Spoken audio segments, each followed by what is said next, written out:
শেখ হাসিনাকে ভারত থেকে রাশিয়া পাঠিয়ে দেওয়ার গুঞ্জন শোনা যাচ্ছে। বিষয়গুলো আলোচনা করছে ভারতীয় মিডিয়াগুলা হঠাৎ করে কেন শেখ হাসিনার বিরুদ্ধে ইউটার্ন নিচ্ছে। যেসব খবরে বলা হচ্ছে পুতিন শুধু হাসিনার সাথে দেখাই করেননি, বরং পুতিন নাকি হাসিনাকে রাশিয়াতে আশ্রয়ও দিতে প্রস্তুত। আমরা যাদেরকে নিয়ে নির্বাচন করছি, মানে জামাতে ইসলামের কথা, তাদের বিরুদ্ধে ৭১-এর কোনো মামলা নাই, মানে রাজাকারের কোনো মামলা নাই, আলবদরের কোনো মামলা নাই। তারা একেবারেই গুড জামাতে ইসলাম, রিফাইন্ড জামাতে ইসলাম। সেই জামাতে ইসলামকে নিয়ে আমরা রাজনীতি করছি এবং তাদের সঙ্গে আমরা সরকার গঠন করছি, এই কথাটা তো বলছে উনি, তাই না? হ্যাঁ, আমরা দেশের ঐক্যের স্বার্থে শহীদ জিয়া বা বিদেশমন্ত্রী বেগম খালেদা জিয়া অন্য দলের কিছু ব্যক্তিবর্গকে ক্যাবিনেটে নিয়েছিলেন, মন্ত্রিসভায় সদস্য হিসেবে নিয়েছিলেন। তাদের কারো বিরুদ্ধে শেখ মুজিবের সময় বা শেখ হাসিনার অন্য শাসনামলেও তাদের কারো বিরুদ্ধে শেখ মুজিবের সময় অফিসিয়ালি রাজাকারের আইনে বিচার হয়নি, তারা জেলও খাটেনি, কোনো কিছু হয় নাই। জামাতে ইসলাম নাম্বার ওয়ান। অনেকে অবশ্য ভাবতেছে যে নাম্বার ওয়ান কোন দিকে। নাম্বার ওয়ান মানে জামাতে ইসলাম বাংলাদেশ এখন নাম্বার ওয়ান দল। কেন বললাম?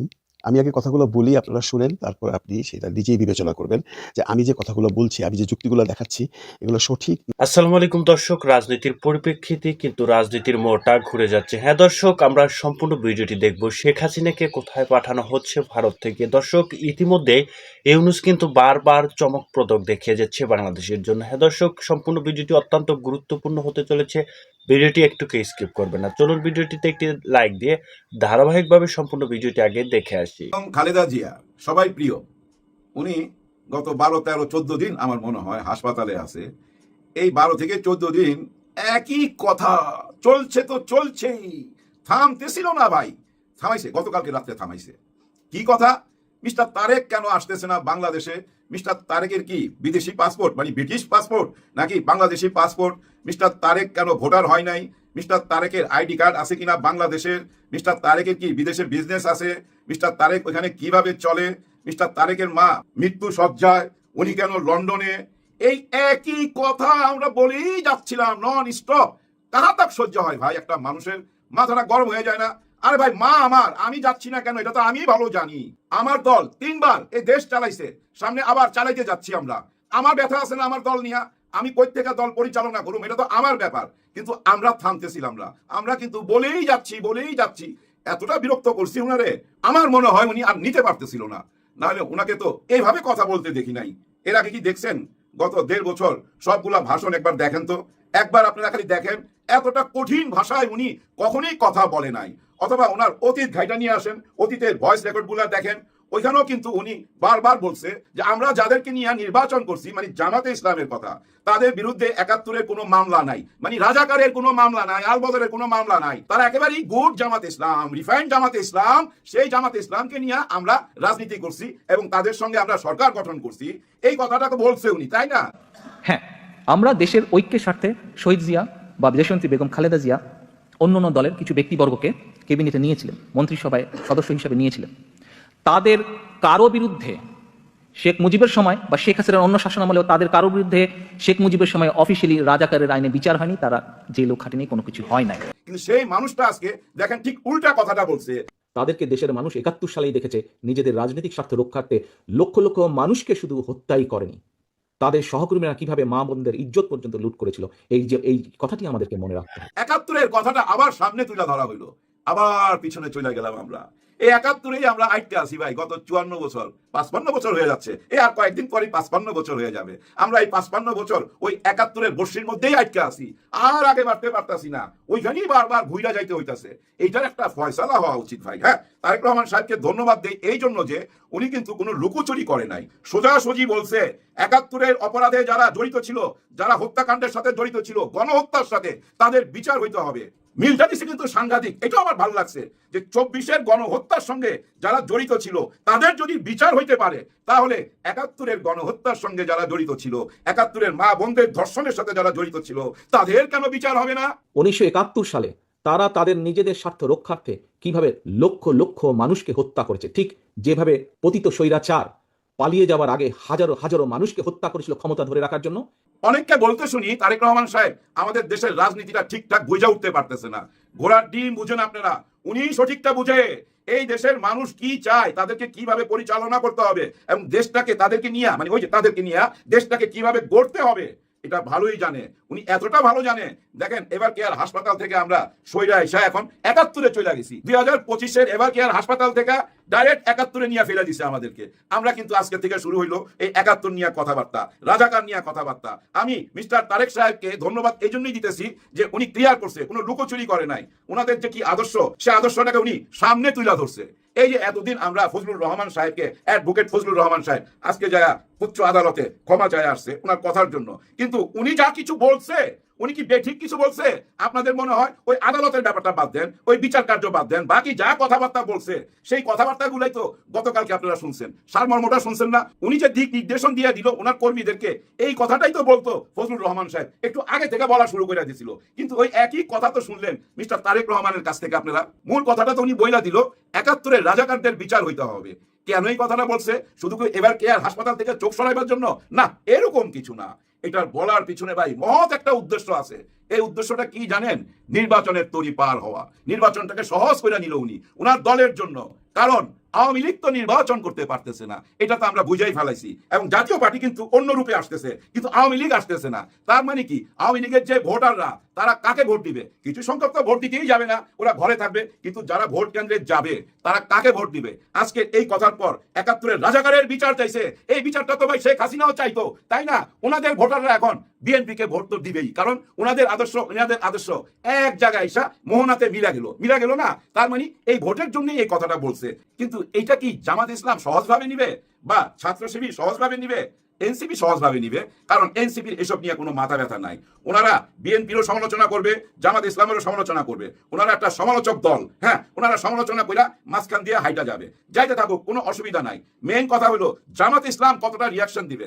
আমার মনে হয় রিয়াকশন দেওয়া ঠিক হবে না, এবং ছাত্র শিবিরকেও রিয়াকশন দেওয়া ঠিক হবে না। কারণ যে যেটা খুশি বলার অধিকার রাখে ভাই। আপনারাও তো বলেন, আপনারা বলেন না যে ওনারা চাঁদাবাজ? আপনারাও তো বলেন না? আমরাও তো বলি না? সবাই তো বলি। আর এই বলাটা প্রথম শুরু করছিল কে জানেন? ডক্টর আজহারি হুজুর। হ্যাঁ, উনি প্রথম শুরু করছিল। এক দল খায়া গেছে, আরেক দল খাইবার জন্য আসিতেছে। এই যে একটা কথা বইলা উনি রাজনীতি থেকে সইরা গেল, কিন্তু এটা ছিল রাজনৈতিক বক্তব্য ভাই। হ্যাঁ, একদম পুরোপুরি রাজনৈতিক বক্তব্য। ওইখান থেকেই কিন্তু শুরু হইলো দুই দলের মোকাবেলা। ওই শুরু হওয়াটা গতকালকে এসে একটা রাস্তা খুঁজা পাইছে। এখন জামাত ইসলাম বুঝা নিছে ওনাদেরকে কি দৃষ্টিতে দেখে। ওনারা যে ওনাদের সঙ্গে দুইবার সরকার গঠন করছে, তার মানে কি জানেন? কি দৃষ্টিতে দেখছে ওনাদেরকে, এখন তো এটা একদম ক্লিয়ার, আয়নার মতো পরিষ্কার। আর জামাত ইসলামও এখন পরিষ্কার করে দিছে ওনাদের কথাবার্তার মধ্যে যে ওনারাও ওনাদেরকে কি দৃষ্টিতে দেখে, যাদের সঙ্গে আগে সরকার গঠন করছে। দুজনের দৃষ্টিভঙ্গি ক্লিয়ার, কিন্তু এগুলো চলতে থাকবে নির্বাচনের আগ পর্যন্ত। এই দল ওই দলের সমালোচনা করবে, এই দল এই দলের সমালোচনা করবে, এটা চলতে দিতে হবে, এটা কেউ রুখবেন না। যেমন ফুয়াদ সাহেবকে যেভাবে ওনার এলাকায় বেজ্জতি করা হলো, এইটা করা যাবে না। যার যেটা ইচ্ছা বলবে, যে দল করার ইচ্ছা সেই দল করবে, মুখের স্বাধীনতা দিতে হবে। এই স্বাধীনতা যদি হরণ করতে চান কেউ, তাহলে আমি বলবো ভাই এত ভেজাল বাদ দিয়া শেখ হাসিনাকে আইনা আবার ক্ষমতা বুঝাই দেন। স্বাধীনতা হরণ করা যাবে না। স্বাধীনতা হরণ করছে বলেই তো ওনাকে দিল্লি পাঠানো হয়েছে। আর আপনারা যদি কেউ স্বাধীনতা হরণ করতে চান, আপনারা কই যাবেন আমি জানি না। দেশের ভিতরে থাকতে চাইলে সবাইকে কথা বলার সুযোগ দিতে হবে। দেখেন যেভাবে কথা বলার স্বাধীনতা দিছে ডক্টর ইউনূস স্যার, উনি স্বাধীনতা পুরোপুরি দিয়ে রাখছে, কিন্তু ওনার কাজ উনি ঠিক করে যাচ্ছে। গতকালকেও কিন্তু নির্বাচন কমিশনারের সাথে উনি বৈশা গেছে। নির্বাচন কমিশনার বলছে আই এম রেডি। কি করবেন? নির্বাচন। ওকে, আসেন, এখন নির্বাচন তো ভাই দিয়ে দিবে, তফসিল ঘোষণা করবে 11 তারিখে। 10 তারিখে বিটিভি যাবে, রেকর্ড হবে, সব ভাষণ রেকর্ড হয়ে সামনে প্রচার করে দিবে। তার মানে নির্বাচন শুরু হয়ে গেল। আর নির্বাচন শুরু হওয়া মানে কি জানেন? ওই যে গর্ভবতী মার পেইন আরম্ভ হয় না, পেটের ব্যথা, ঠিক সেই ব্যথাটা শুরু হবে। কারণ বাংলাদেশ নতুন একটা বাংলাদেশ জন্ম দিতে যাচ্ছে। আর ওই বাংলাদেশটা কি ৭১ থেকে বিচ্ছিন্ন? একদমই না। যারা ওই ৭১কে টেনে আনতেছেন ভাই, তাদেরকে আমি শুধু একটি কথা বলবো, আপনারা বলতে থাকেন, জনগণই বিচার করবে, জনগণই ফয়সালা করবে। এখনই সময় ফয়সালা করার, যে আমরা কি সেই অতীত ৭১ নিয়েই থাকবো, আমরা কি বিভাজনের রাজনীতি নিয়েই থাকবো, দুইটা ভাগ হয়ে থাকবো সারা জীবন, যেভাবে গত 54 বছর মানে 55 বছর আমরা ছিলাম, সেভাবেই কি থাকবো? আমরা কি ওই ৭১ নিয়েই থাকবো? বারবার খালি পিছনের দিকেই যাবো, সামনে যাবো না ভাই? সামনে যাইতে হবে তো। ডক্টর মোহাম্মদ ইউনূস স্যার বলছে না, পিছনে যাওয়ার কোনো ক্ষমতা নাই, কোনো রাস্তা খোলা নাই তো পিছনে যাওয়ার, সামনেই যাইতে হবে। উনি এমন ভাবে ডিজাইন করছে যে ডিজাইনের মধ্যে আপনাদেরকে আসতেই হবে নতুন বাংলাদেশের জন্য, কোনো উপায় নাই। আপনারা যারা এখন ওই ৭১ রাজাকার বিভাজনের রাজনীতি, ওই পুরনো রাজনীতি সামনে তুলে ধরতেছেন, এইটার সমস্ত দায়িত্ব কাদের উপরে জানেন? ভোটারের উপরে। ভোটাররা কি সিদ্ধান্ত নিবে তারাই বুঝবে। আগামী নির্বাচনের মধ্যে দিয়ে বুঝাই দিতে হবে যে আমরা ৭১ আর ২৪ এইসব নিয়েই থাকুম, নাকি নতুন একটা বাংলাদেশ গড়ুম। এই নির্বাচনেই আমরা ক্লিয়ার হয়ে যাবো। জামাতে ইসলাম নাম্বার 1 অনেকে অবশ্য ভাবতেছে যে নাম্বার ওয়ান কোন দিকে। নাম্বার ওয়ান মানে জামাত ইসলাম বাংলাদেশ এখন নাম্বার ওয়ান দল। কেন বললাম? আমি আগে কথাগুলো বলি, আপনারা শুনেন, তারপর আপনি সেটা নিজেই বিবেচনা করবেন যে আমি যে কথাগুলো বলছি, আমি যে যুক্তিগুলো দেখাচ্ছি, এগুলো সঠিক না বেঠিক। যদি আমার যুক্তি সঠিক মনে না হয়, তাহলে আপনি বলবেন, না, জামাতুল ইসলাম তো নাম্বার ওয়ান দল হইতেই পারে না। জামাত ইসলাম নাম্বার ওয়ান দল শুধু আমি একা না, এখন বাংলাদেশের যে কোনো মাধ্যমে যাবেন, টেলিভিশন বলেন, কন্টেন্ট ক্রিয়েটর বলেন, জরিপ যারা করে তাদের বলেন, সবাই কিন্তু এখন বলতেছে যে নির্বাচনের দৌড়ে একটা সময় ছিল বিএনপি নাম্বার ওয়ান, জামাত নাম্বার টু। এখন অনেকেই বলছেন বিএনপি নাম্বার টু, জামাত নাম্বার ওয়ান। এর পিছনে কারণ আছে অনেকগুলা। জামাত যে স্যাক্রিফাইসিং টেন্ডেন্সিতে তারা ইলেকশনের এই পুরা প্ল্যানিংটা করতেছে, এটা কিন্তু অন্য কোনো দল করতেছে না ভাই। দেখেন, জামাত অলরেডি ডিসিশন নিছে 100 সিট তাদের সমমনা দলকে, ইসলামী দলগুলোকে ভাগ করে দেবে। 100 সিট মানে 300-র মধ্যে 100ই তারা দিয়ে দিবে। কেন দিয়ে দিবে? তাদের কথা হলো যে আমরা একা কোনো কিছু খেতে চাই না, আমরা একা সরকারে যেতে চাই না, আমরা সবাইকে নিয়ে সরকার গঠন করতে চাই। পাশাপাশি দেখেন, বিএনপি এই পর্যন্ত যেভাবে তাদের নিজস্ব দলীয় প্রার্থীদেরকে মনোনয়ন দিয়েছে, এর মধ্যে মাত্র 27টা সিট তারা রেখেছে তাদের সমমনা দলের জন্য। 300-র মধ্যে 27, 300-র মধ্যে 100। এখন আপনিই বলেন, জামাতের যে এই ইলেকশন প্ল্যানিংটা, এটা কি ভালো না? এবং তাদের যে স্যাক্রিফাইসিং টেন্ডেন্সি, এটা কি কোনো কাজে দিবে না? অবভিয়াসলি দিবে। বিএনপি 27টা সিট মাত্র রেখেছে, এবং যা অবস্থা দৃষ্টে মনে হচ্ছে বা দেখা যাচ্ছে, এই 27 জন হয়তো তাদের সাথে থাকবে না। কালকে মাহমুদুর রহমান মান্না সাহেবের একটা মিটিংয়ের কন্টেন্ট দেখলাম, সেখানে সে বেশ আক্ষেপ করে বলছিল বিএনপির কিছু কথা, কিন্তু জামাতের কিন্তু কোনো আক্ষেপ নেই। এই যে 100 সিট থেকে যে মনোনয়ন চেঞ্জ করা হবে, মানে যাদেরকে এই 100 জন লোককে বা 100 জন প্রার্থীকে আজ থেকে বছর বছর আগে থেকে আশা দেওয়া হয়েছিল যে তোমরা জামাতের পক্ষে লড়বে, সেই মানুষগুলোকে এখন হঠাৎ করে বলা হবে যে তোমরা ছেড়ে দাও সিট, আমরা অমুককে সিট দিচ্ছি, আমাদের সমমনা দলদের, সেটা ইসলামী আন্দোলন হোক, যেটাই হোক, বা অন্যান্য দল হোক, তার আলদলীয় যে কোনো প্রার্থীকে দিবে। যে মানুষটি বা যে প্রার্থীটি বিগত বছর খানিক ধরে তার নির্বাচনী এলাকায় তার প্রচার চালাচ্ছেন যে আমি জামাত থেকে ইলেকশন করবো, এবং প্রচার চালিয়ে যাচ্ছেন, সে যখন শুনবেন যে তাকে সেখানে ইলেকশনে নমিনেশন দেওয়া হয় না, তখন তার অবস্থাটা কী হবে? যেটা আমরা বিএনপিতে দেখেছি, কথা দেবার আগেই যে আশা করেছিল তাকে যখন দেওয়া হয়নি, তখনই ভাঙচুর শুরু হয়ে গেছে। সাধারণ পাবলিকরা, তাদের তো কোনো দোষ নেই, সাধারণ পাবলিকরা বসে আছে, হঠাৎ করে ভাঙচুর কেন? অমুককে নির্বাচনী নমিনেশন দেওয়া হয়নি, এই জন্য। আচ্ছা, এটা কি পাবলিকের দোষ? পাবলিক এই যে বাসের মধ্যে বসে আছে, তার বাসটার সামনে আগুন লাগাচ্ছেন বা তাকে রাস্তায় আটকে রেখেছেন, পাবলিককে কেন চিপি করছেন আপনারা? আপনারা দলের মধ্যে করুন। যাক, সেটা বিএনপির ব্যাপার, আমি জামাতের প্রসঙ্গে আছি। সরি, মাফ করবেন, জামাতের প্রসঙ্গে থাকি। জামাতে কিন্তু যখন ওই 100 জন প্রার্থীকে বলা হবে যে তোমাদেরকে তো দেওয়া হচ্ছে না, আমরা অন্য কাউকে দিচ্ছি, কেউ কিন্তু কোনো প্রতিবাদ করবে না। এর প্রমাণ আমরা দেখেছি, আমিও একটা কন্টেন্ট করেছি। হবিগঞ্জে ধরুন, লালমনিরহাট ধরুন, অলরেডি একটা ডিক্লেয়ার হয়ে গেছে। এখন বাকিগুলো যখন ডিক্লারেশন দেওয়া হবে, এই 100 জন প্রার্থী কেউই কোনো প্রতিবাদ করবে না, কেউই কোনো গাড়ি ভাঙচুর করবে না, কেউই কোনো মিছিল করবে না, কেউ কোথাও অগ্নিসংযোগ করবে না। জামাতের প্রার্থীরা এমনটাই। এটা জামাতেরও কনফিডেন্স আছে, এবং যে প্রার্থীটি সেই প্রার্থিতা থেকে বাদ পড়ে সে বসে থাকবে, সে কিন্তু বসে থাকবে না, সে কিন্তু জামাত থেকে যাকে প্রার্থী দেওয়া হবে তার জন্য প্রচার প্রচারণা করবে। এই যে মহৎ কর্মীগুলো আছে জামাতে, এগুলো দেখলেই তো মনে হয় জামাত নাম্বার ওয়ানে আছে। তারপরে দেখুন, জামাত আরেকটা প্ল্যান করেছে, পুরো বাংলাদেশে মিনিমাম 5 থেকে 10 জন তারা অন্য ধর্মাবলম্বী, যেমন সনাতন ধর্মের বেশ, মানে 5 থেকে 10 জনকে নমিনেশন দিবে। দিয়ে এটা কি প্রমাণ করতে চাচ্ছে? যে তোমরা যারা অপপ্রচার করছো যে জামাত ইসলাম আসলে বাংলাদেশে ইসলামী রাষ্ট্র হয়ে যাবে, বাংলাদেশ শরিয়া আইন হয়ে যাবে, এই দেশের দেশ থাকবে না, তাদের মুখে চুনকালি লাগাবার জন্যই এখন সেই হিন্দু প্রার্থীদেরকে জামাত তাদের দলে নিয়ে আসছে, এবং তারা বোঝাতে চাচ্ছে আমাদের দল কোনো উগ্রপন্থী দল নয়, আমরা একটি নিরপেক্ষ দল, আমাদের কাঠামো ইসলামিক, বাট আমরা কোনো ইসলামিক ওই ওই শক্তি নই যেটা নিয়ে তোমরা অপপ্রচার করছো, জামাত একটা মডার্ন ইসলামিক গোষ্ঠী। এছাড়া আপনারা শুনে খুশি হবেন, উপজাতি থেকে, বিভিন্ন উপজাতি সংস্থা থেকেও জামাত প্রার্থী দিচ্ছে। এমনকি জামাত এমনটিও বলেছে যে বিএনপি থেকে যদি কোনো যোগ্য প্রার্থী, যে কোনো অন্যায় করেনি, যে নিবেদিত ছিল পুরো এই আন্দোলনের সময় 17 বছর, যে নিষ্পেষিত হয়েছিল, জেল খেটেছিল, অথচ বিএনপি তাকে মূল্যায়ন করেনি, ওনারা যদি কেউ আসতে চান, ওনারাও জামাতে আসতে পারেন, ওনাদেরকেও দেবেন। এই যে পলিসিগুলো জামাতে ইসলাম করছে, এতে করেই বোঝা যায় জামাত নাম্বার ওয়ানেই আছে। কারণ দিন দিন আপনারা যেভাবে দেখুন, যে কোনো বিশ্লেষণ দেখুন, যে কোনো জরিপ দেখুন, আপনারা দেখবেন দিন দিন জামাতের যে অগ্রযাত্রা, সেটা দিন দিন প্রসারিত হচ্ছে।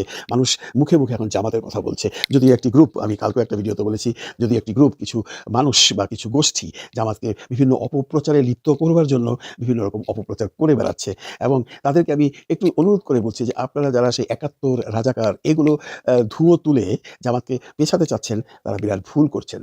যারা এটা বলছেন তারা তাদের নিজের সর্বনাশ করছেন, তারা নিজের পায়ে নিজে কুড়াল মারছেন। কারণ জামাত যারা এখন জামাতে আছে তারা কখনোই ৭১-এর কথা তুলছে না, কখনোই রাজাকারের কথা তুলছে না। আপনারা বারবার বোঝাতে চাচ্ছেন এরা যদি ক্ষমতায় আসে তাহলে এরা ৭১-কে ভুলে যাবে, এমন কোনো কথা জামাত কিন্তু এখনো কোথাও বলেনি। আমরা যদি ৫ই আগস্ট থেকে ধরি, আমরা হাজারোবার দেখেছি জামাতের সেই কোনো টেন্ডেন্সি নেই। কিন্তু আপনারা সবসময় জামাতের উপর চাপিয়ে দিচ্ছেন যে এরা যদি কখনো এই দেশের সরকার গঠন করতে পারে তাহলে এরা ৭১-কে ধূলিসাৎ করে দিবে। আপনাদের জ্ঞাতার্থে বলছি জামাতের এমন কোনো টেন্ডেন্সি নেই। জামাতের টেন্ডেন্সি ভাই পরিষ্কার বাংলায় যদি বলি একটাই, একটা সুশাসন তৈরি করা, অন্যায় অপরাধ বন্ধ করা, এখানে ঘুষ দুর্নীতি বন্ধ করা, কোটি কোটি টাকা পকেটে কামিয়ে নির্বাচন করে তারপর সেখান থেকে আবার কোটি কোটি টাকা কামাই করা, এই সমস্ত চিন্তাভাবনা জামাতের নেই। জামাত তো পরিষ্কার ভাষায় বলে দিয়েছে কোনো এমপি গাড়ি পাবে না ট্যাক্স ফ্রি। এটা কি আজ পর্যন্ত কোনো দল করতে পেরেছে? পারেনি। এবং জামাত যেহেতু বলেছে যে এমপিদেরকে ট্যাক্স ফ্রি গাড়ি দেওয়া হবে না, তার মানে দেয়া হবে না। এরকম হাজারো প্ল্যানিং আছে জামাতের, হাজারো প্ল্যানিং আছে। আপনারা যেভাবে যেখানেই যেভাবে জরিপ করুন না কেন, আপনারা জামাতকে ১ নম্বরে কি রাখতে হবে। জামাত ১ নম্বরেই আছে। জামাত ১ নম্বরে ছিল না, আজ থেকে ৬ মাস আগেও জামাত ২ নম্বরে ছিল।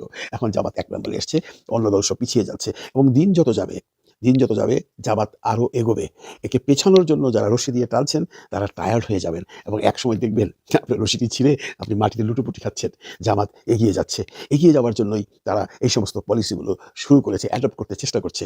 এবং তারা বারবারই বলছে আমরা সবাইকে নিয়ে, ইসলামী সমমনা দল সবাইকে নিয়ে আমরা একটা সুন্দর সুন্দর রাষ্ট্র গঠন করতে চাই। অবিশ্বাস্যভাবে, নাটকীয়ভাবে জামাত ও ডক্টর ইউনূস সরকারের অবস্থান মিলে গেল, আর বিএনপি ছিটকে পড়ল। দর্শক, সবাইকে চাপে রেখে জামাত চূড়ান্ত ঘটনা ঘটিয়ে দিয়েছে। সমকালের একটা রিপোর্টের মাধ্যমে আপনি মজা পাবেন এবং জামাতের যে সুপ্রিমেসি, জামাতের যে কৌশলগত বিজয়, জামাত যে আগামী নির্বাচনে বিজয় হতে যাচ্ছে, বিএনপি যে ধরা খেতে যাচ্ছে, আপনি এটা সহজে বুঝতে পারবেন। সমকালের একটা রিপোর্টের শিরোনাম, সময় দেওয়ার কথা বলা জামাত এখন নির্বাচনের জন্য তাড়া দিচ্ছে। ভিতরে বোঝাতে চেয়েছে, আমি আসছি ডিটেলস, সংক্ষেপে প্রথমে বলি যাদের সময় কম, যে একসময় জামাত বলেছে যে না, মানে সবাই তো বলতো, এটা আমাদের দর্শকরা জানেন, যে নির্বাচন আরো পরে হোক, আগে সংস্কার হোক, বিচার হোক, নির্বাচনের পরিবেশ তৈরি হোক। নির্বাচনের জন্য এত ব্যস্ত হওয়ার কোনো কারণ নাই। মানুষ ভোট দেওয়ার জন্য জীবন দেয়নি। সংস্কার, বিচার, তারপরে নির্বাচন। আর জাতীয় নির্বাচন আর পরে, আগে স্থানীয় সরকার নির্বাচন, আগে গণভোট হোক। জামাতের অবস্থান তো ছিল এটা। এবং বলতো সরকারকে যে আমরা যৌক্তিক সময় দিব সরকারকে, লেটে নির্বাচনের কোনো প্রবলেম। কিন্তু এখন এসে বিএনপি সময় চায়, বিএনপি নির্বাচন পেছাতে চায়। আর জামাত বলে যে না, কই তাড়াতাড়ি তফসিল দেন, এখনই তফসিল দেন। জামাতের প্রতিনিধি দল নির্বাচন কমিশনে যে বলে আসে যে একটু দেরি করার সুযোগ নেই। কোথায়? আশা করছি সম্পূর্ণ ভিডিওটি দেখেছেন এবং বুঝতে পেরেছেন যে কতটা গুরুত্বপূর্ণ ছিল আজকের এই ভিডিওটি। প্রিয় দর্শক, ভিডিওটি ভালো লাগলে অবশ্যই লাইক করুন, চ্যানেলে নতুন হলে অবশ্যই চ্যানেলটি সাবস্ক্রাইব করবেন। ধন্যবাদ।